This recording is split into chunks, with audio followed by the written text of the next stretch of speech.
В марте в прокат выйдет вторая часть фильма для детей в жанре фэнтези «Бэби 2». На днях творческая группа под руководством Константина Тимофеева завершила монтаж фильма и ждет прокатное удостоверение из Москвы.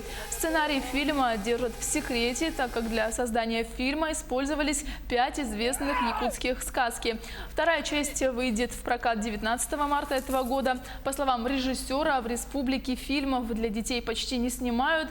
Наша команда старается восполнить этот пробел. Ведь через искусство кино можно достучаться до нынешнего поколения, повысить интерес детей якутской культуре, к исконным традициям и фольклору. Напомним, что первая часть фильма вышла в прокат этой весной и попала в топ-10 по сборам в России. Второй фильм будет намного красочнее, намного эффектнее, много экшн-сцен. Он включает в себя 5 якутских сказок, которые никогда не были экранизированы. Люди впервые на большом экране увидят Алла Магуса, лунную девочку.